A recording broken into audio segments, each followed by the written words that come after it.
welcome to the Thank summit. you. It's so nice to have you. Thank you for having me. I appreciate it. Honestly, when you reached out, I was really excited. Oh, good. Yes, I know it's been really awesome being able to like touch base with all these different women. I mean, you guys are all so unique and you all do different things, and it's been a blessing for me just like getting to know you guys. So I really Oh, that's appreciate it. sweet.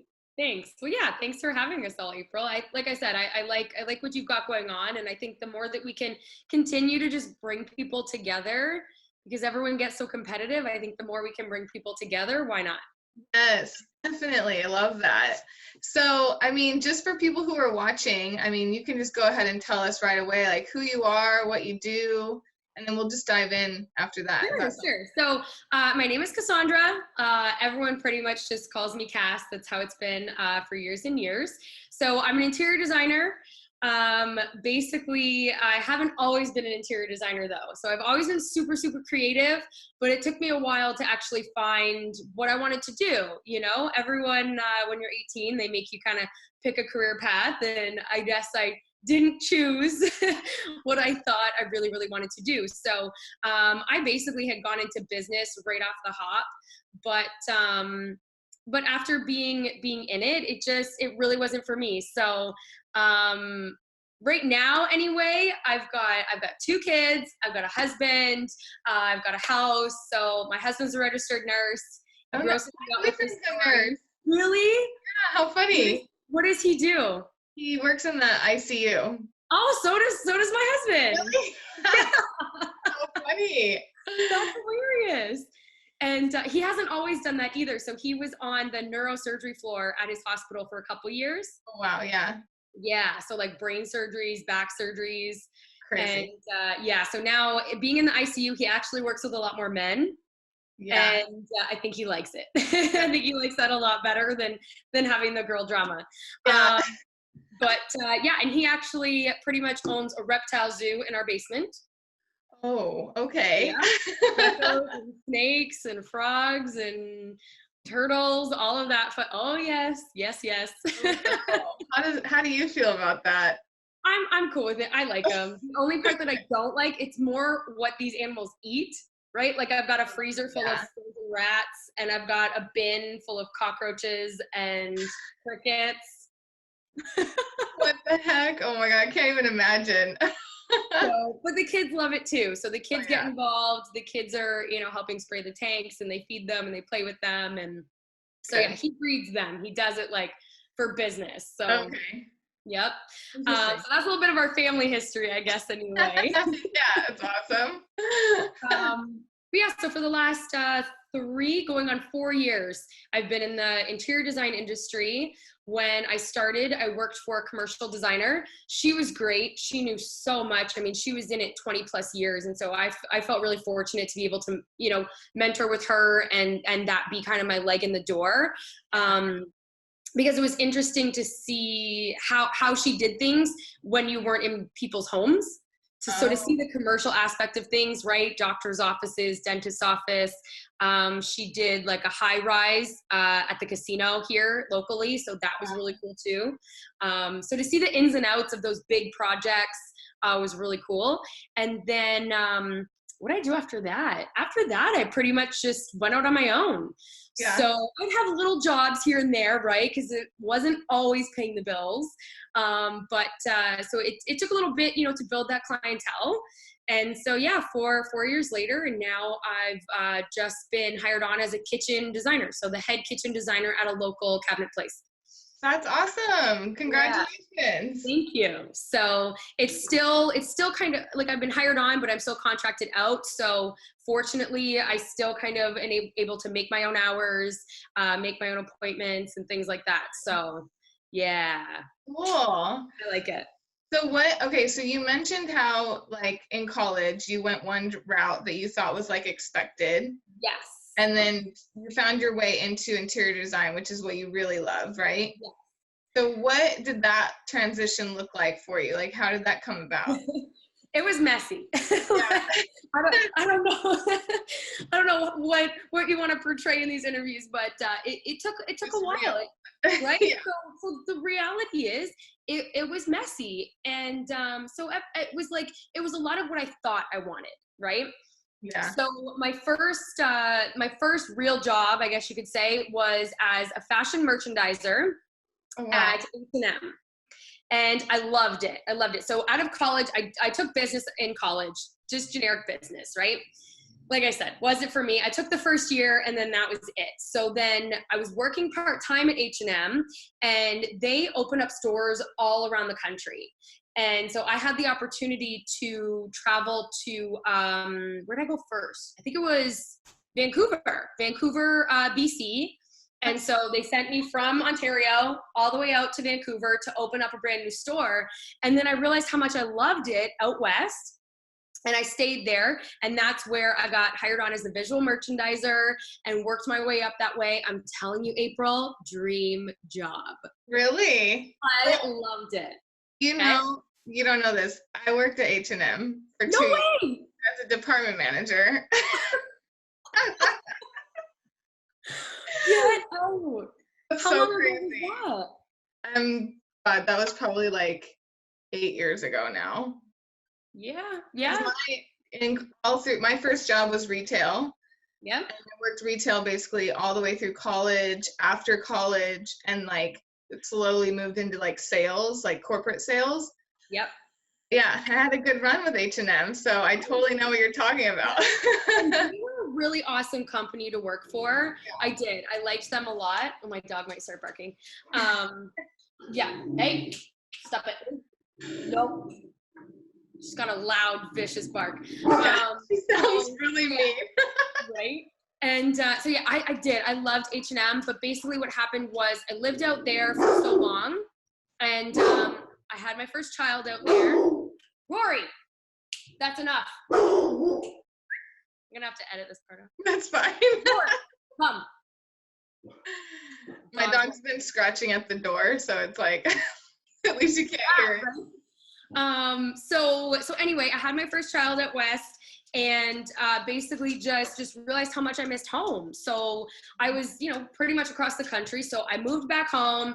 Didn't work out with that father and I moved back home. But when I did, H&M didn't have the same visual merchandising position for me. Oh. So I lost my dream job, but I managed to get hired at a bank. So I got hired at CIBC. And that started my corporate career. And that was pretty much where I anticipated to be for the rest of my career. I really did. I'm like, this is great. I get to dress up every day. I get to talk to people every day. I'm good at it. Mm-hmm.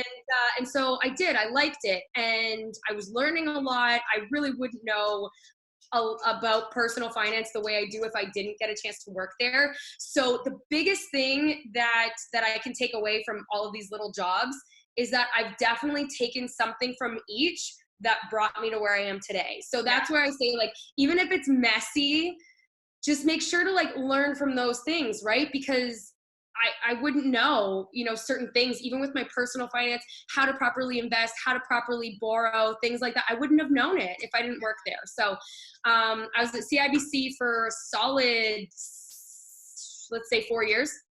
I worked my way up there again. I managed to get my own office. I had, the name tag on the door. Like, that was a big step for me, right? That's like, you think this is it.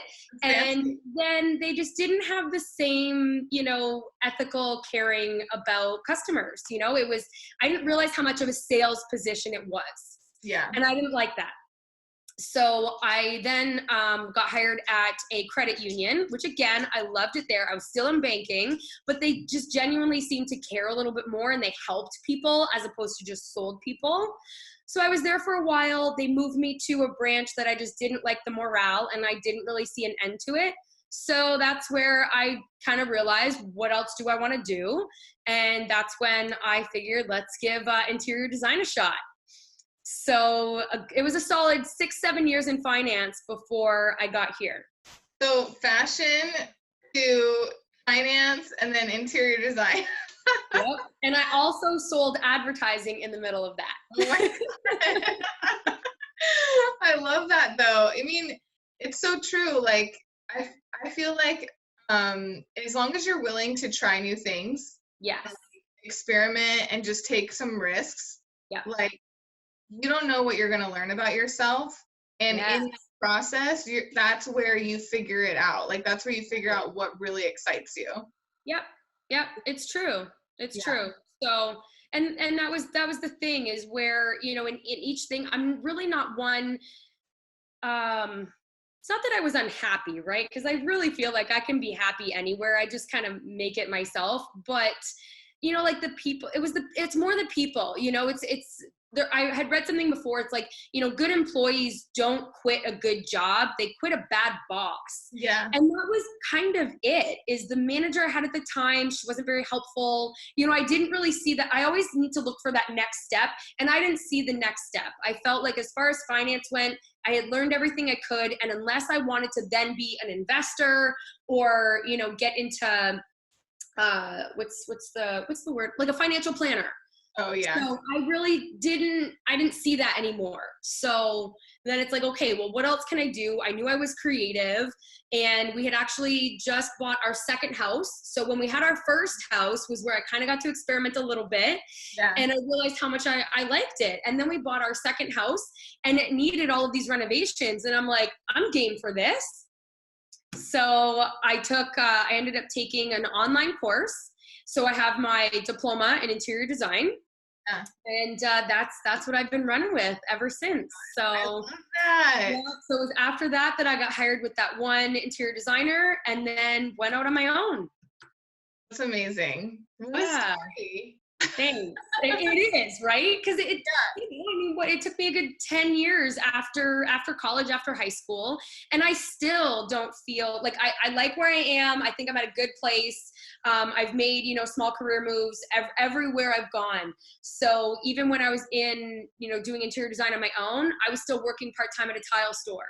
So everything to just like keep my face in there. And then the opportunity came for the kitchen designer. And so everything is a stepping stone, and, you know, who knows where this is going to take me next either. Totally.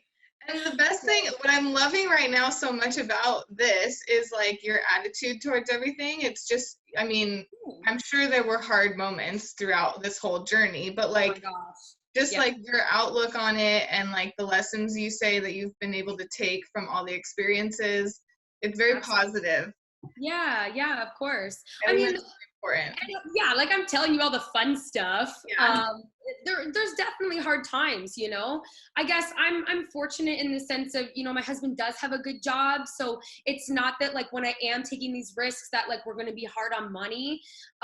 Mind you, like it's still a concern, you know. You still want to make sure you're paying your bills, of course.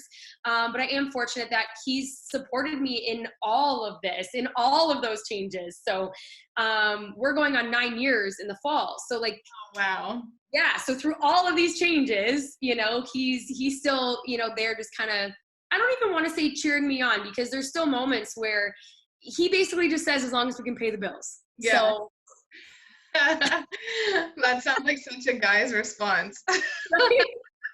Whatever you want, babe. Yeah. As long as we don't go broke.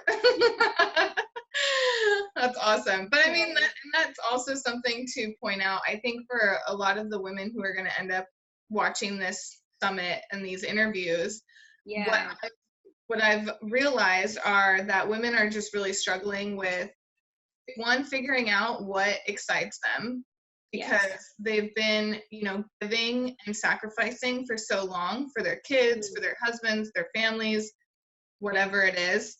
And then two, it's like a lot of them really don't realize that the support system they have around them isn't very supportive. Yes. When it comes to figuring out their passion and like what fuels them. Yes. So, and it's funny that we are talking about this, because I just posted today on Facebook about having a community around you that is supportive. Oh my gosh. It's so important. Yeah. It's so important because, and especially as an entrepreneur, like I feel like I have all of these crazy ideas. Like, and if I talk to the average person about it, they're just like, what is wrong with you? Yeah. but you're right. It is. It's about finding that community, which even that in itself takes time. So yeah, I think give yourself the time. Yeah, for sure. So what would be like your one piece of advice to a woman who, let's just say that she's in like a corporate job or she's working in retail, you know, like some job that she's not like, you know, Love it. excited about. Yeah. What would be your piece of advice for her to, one, find a passion, and then two, like actually try to pursue that? So it's taken me a lot to get here. It really, really has. And even in these past 2 years, so after making all of those changes and all of those moves, even the last 2 years, I've really dove deep into still what I want out of life. So even though I found kind of my niche, I guess you could say, like I love interior design, but even that is a whole umbrella. Like there's so many things underneath it. So my one piece of advice, like, I don't have just one, I have so much. That's like a few. So I think if you're really, really, really struggling, like if you're like, I don't know what I'm doing, I'm just completely unhappy and I have no idea where to start, then I would probably start with like thinking back to your childhood and the little moments that excited you then, or because you only remember so much from your childhood. So what do you remember the most, and like what brought you the most joy in those moments, you know? And then it's kind of like dissecting it from there. So because it could be like it's deeper than just career. Yeah. You know, it's relationships, it's how you love yourself. Like in all honesty, do you even love yourself enough to be scared enough to then be uncomfortable enough to keep going? Yeah. You know, like the thing is, I'm never comfortable. The moment I feel comfortable is when I'm looking for something else. Right. So, oh, I like that. yeah. I think the one piece of advice I'd give is if you're completely stuck and you have no idea where the hell to start, is go back to those little moments of your childhood and just write them down, and try to pinpoint what made you the happiest, because I think we forget that that's literally who we are, is who we were as a child. Like that to me was our most authentic self. Yes. So what, like if you're just completely stuck, you know, don't even think about what your husband would think. Don't even think about, you know, where you got to be as far as money goes.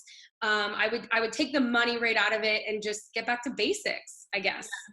Yeah. Like what really excites you? What makes you happy? And what have you convinced yourself is not worthy of paying attention to, or that society doesn't think is realistic, or all those things, right? I totally get what you're saying, because I feel like, like I think back to when I was a child and the dreams I had back then and how they slowly changed. And if I'm really, really honest, it changed into what I thought was expected of me. Yes. And what I actually wanted. 100%. And that's exactly how I felt when I was living in that corporate world. And it's weird. It's almost like I felt more respected. I did. I felt a hell of a lot more respected, but I really didn't feel like I was being myself. I was working somebody else's dream, you know? Yeah. That's it. And so, you know, I asked myself the question. So that's another thing. Ask yourself the question is, are you prepared to do this for the next 40 years every day? Yeah. That's a real hard question to look at, you know? And I guess my point is, I think the answer should always be no, because I don't know that we're ever meant to do just one thing. So I guess my next piece of it, I guess the next step to my advice would be, then what are you willing to struggle for your next step? You know what I mean? You don't have to think forever. It's not like, because everything's temporary. Right. So if you're trying to make a move right now, then make that move right now. And you just have to be a little bit uncomfortable, right? You don't have to be really uncomfortable and go, you know, all the way to the top. And I think if you can make yourself a nice little 5-year plan, like think of where you want to be in 5 years and where you want to be in 10 years, and then work your way backwards. Yeah, totally. It's a process. Yes. Life is just a journey. It's like, you got to make it what you want it to be at the same time, you know? Yeah. And if you're not enjoying it, then what the hell are you doing? Yeah, exactly. It's like, you know, I'm trying to teach my kids, like my kids are 9 and 6. My 9-year-old is actually going to be 10 in about a week. Oh man. I know. So I even tell them, you know, even though they're young, I want them to grasp the fact of today. Like, the saying YOLO, you Mm-hmm. only live once. That is so flippin' not true. You die once, That's, right? yeah, And you live every single day. that's a good point. Every day. So I just want my kids to realize, like, you don't know what's going to happen tomorrow, and you may not be here tomorrow. So are you happy with how you live today? Like, did you enjoy it? Yeah, And it's hard, right? Like, I know I'm preaching, it's good. but it's hard. You have to, like, consciously in those moments count to 10 and just, like, is this worth getting upset about? And, is it worth struggling for emotionally and physically? Is it worth struggling for? And that's, am I allowed to swear? Yeah. So if someone is reading this, if you haven't already read the book, The Subtle Art of Not Giving a Fuck, Oh yeah. you need to read that book, because a lot of what I'm saying is reiterated from him, where he talks about there's struggle in life and there's pain in life. What are you willing to struggle for? And I guess that's the whole point of being an entrepreneur, right? Is we're working our butts off to get to a goal, and it's not easy in the middle. So it's, what are you willing to struggle for and work your ass off for? Totally. Yeah. And just another tip for anyone that wants to read that book, the audio, if you like guys with accents, Ooh. he's got an accent. I think he's like No way. Scottish or something. Yeah. So I got the Audible one and I was like, oh, I could listen to this guy all day. Even though he's like really giving me tough love, I'm like, I could listen to him. Man, I'm gonna have to find that now. Because I've been listening to, over these last 2 years has been really, really like me, like self-exploration. So aside from career, I found my career, but now it's like self-exploration and what do I want out of my daily life and out of my relationships and things like that, because we can just keep going and feeling numb, but that's the thing, is I feel like people can live like this, but like just dig deep, man, dig deep, and it's a little bit more meaningful. And so I downloaded the app called Calm. I've heard of it. So it's funny that you say that about the book and his accent, because there's like adult stories on there, and they're just bedtime stories. They're not like dirty, but they're made for adults. No, they're not dirty, but they're just made for adults. And I mean, because like Matthew McConaughey reads one. Oh. And his voice is so soothing. Yeah. Like, I could listen to you all day long. Like, yes, awesome. read to me. I don't think I knew that celebrities were doing anything with that app. How funny. Yeah, so Matthew, there's not a whole lot. There's only the Matthew McConaughey, and I think there's maybe one other like big name celebrity that we would know of. Okay. Yeah. Cool. How fun. Well, okay, so you touched on the struggle and how important that is, and like, are you willing to go there? So that's kind of a good segue into what's like your why that's keeping you like fighting for all of these things that we've talked about. Oh my gosh. I mean, I think my why is really just enjoying every day. It really is. At first it was more the freedom. I didn't want to have to be at a 9 to 5, but I think that's like the age old. And then once I realized it, people kept saying, other, business coaches or mentors, like, what do you want your everyday to look like? And I'm like, I don't know. I just don't want to be there. Yeah. And so for a while it was the freedom and flexibility to do things on my own. But then I slowly realized that to me, it's just about enjoying every day.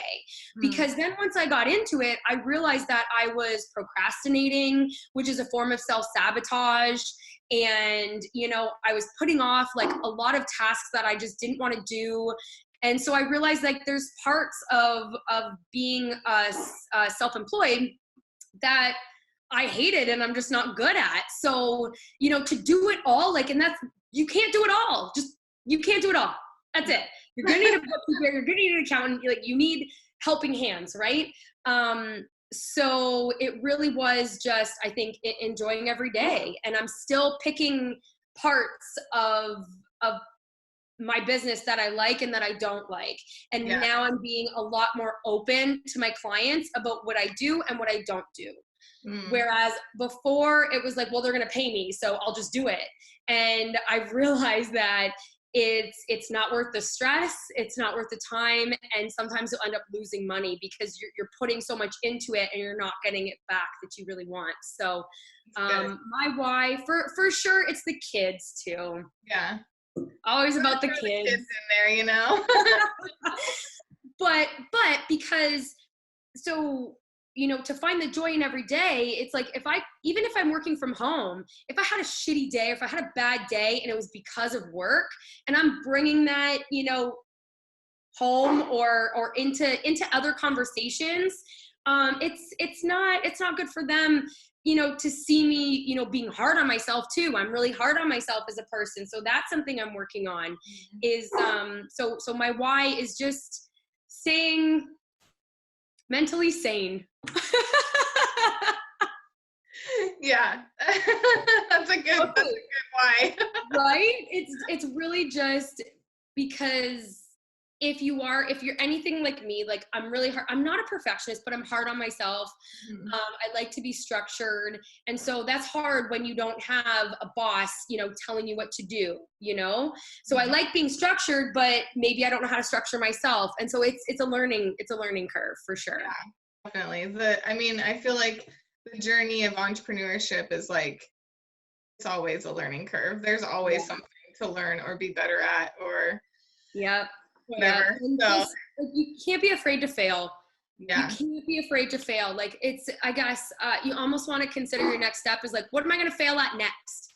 Yep. What am I going to fail at next? Because there's no way you can do something for the first time and it be perfect. Totally. Yeah. And that mindset shift is really what's going to set people free into feeling like they can actually take risks and pursue things that they've been wanting to. Yeah, for sure. Awesome. I've been really big lately on like everything society wants from me. I'm not for it. Like I'm everything from like relationships to like cleaning to how I, you know, see myself, or like I'm telling you, like I actually stopped doing my nails and my toenail. I don't do them, and I don't paint them or anything because I'm just like, why am I wasting my money? Even to do it myself, why am I wasting my time on my nails? Like, I don't know. So I like that. Yeah. There's another woman who I interviewed. Her name is Emily Rose, and I don't know where she's going to be in this sequence of interviews compared to yours, but you should check her out because she's a women's sensuality coach. Oh. So she's very anti like social expectations and boundaries and everything. I think you would really like her messaging. I'll have to take a look now. Yeah. Give me 2 seconds. I just have to let my dog out because she's barking at me. Oh yeah, we're gonna close out anyway, so go for it. Oh, are we good? Yeah, I was just gonna end it there, but I'll edit this part. I know, that's what I mean. It's fine. Yeah, no, I was just gonna say like thank you for doing everything. So yeah, oh my gosh, well thank you for having me. Like I love what you're doing. I think it's really awesome. And for sure, like if I'm not a coach, I'm not a business coach, but I gotta say I've now had like 3 people in my life just be like, hey, like want to grab a coffee, like I've got some ideas I want to bounce off you. So in all honesty, if someone's looking for like a 5-minute pep talk, I'm here for you. That's awesome. You know what, like you said from the beginning, just a community, like that's it. I'm not a coach, I get nothing from it, but you know, I've talked to my girlfriends, and when we have those business chats, you're just kind of talking each other up, you're just hyping each other up. I watched the Whitney Cummings stand up on Netflix. Yeah. And she's all about feminism in it, and one of them, you know, she talks about how guys, they're always like, hey chief, what up boss? You know, and they have all these like nicknames for them where, you know, we call our girls like, what up bitch? You know, sup slut, how you doing ho? Sup ho? You know, and like they're like degrading names. And so I started, you know, calling people boss and chief, and because just like, if that's what we need to build each other up, then do it. I love that. I've never heard that before. That's a great idea. Yeah, I liked her stand-up was really good, especially if you're into those societal norms and things. I mean, she was good. I know I've seen some of her stand-up before, but I don't think I've seen the recent one. I'll have to watch it's good. That's totally awesome. worth it. Okay, cool. So where can people find you if they want to like hire you, or if they just want to get to know you better? Where are you hanging out at? Okay, so, and I feel kind of silly because I actually didn't say that in my intro, but my business is called Slice of Design. So basically, I named it that because when I first started, I thought I wanted to do home staging. And so it was like just a little slice of the design industry. So it's sliceofdesign.ca. I've got Pinterest and Instagram and Facebook all over the chain. And because I'm now honing in on my kitchen and bath skills, I actually have a project planning guide for kitchens and baths. So it's totally free. Yep, it's a solid like 10-page download. But I basically, if you know nothing about kitchens and you know nothing about bathrooms or renovations, I would definitely suggest at least downloading it because I definitely walk you through all of the things that you need to consider just at face value. So it's, you know, you could take that and do it on your own if you want to. But yeah, you can hire me too. Sweet. So that's what we're going to link that under the interview in the email so people can get that. So that's amazing. I'm definitely going to download that. Cool. All right, Cassandra. So again, thank you so much. This was great. I'll let you go let your dog out now. He's still barking at me too. Oh my God, poor thing. But yeah, so everyone go check out Cassandra. Ask her the design questions. The pep talk from her because she got me amped already. So keep it up, women. You are all bosses. You can do it. I love it. All right, awesome. Thank you so much, April. I really appreciate it. This was fun. Yeah, me too. My pleasure. I'll talk to you soon. Sounds good. Take care. Bye.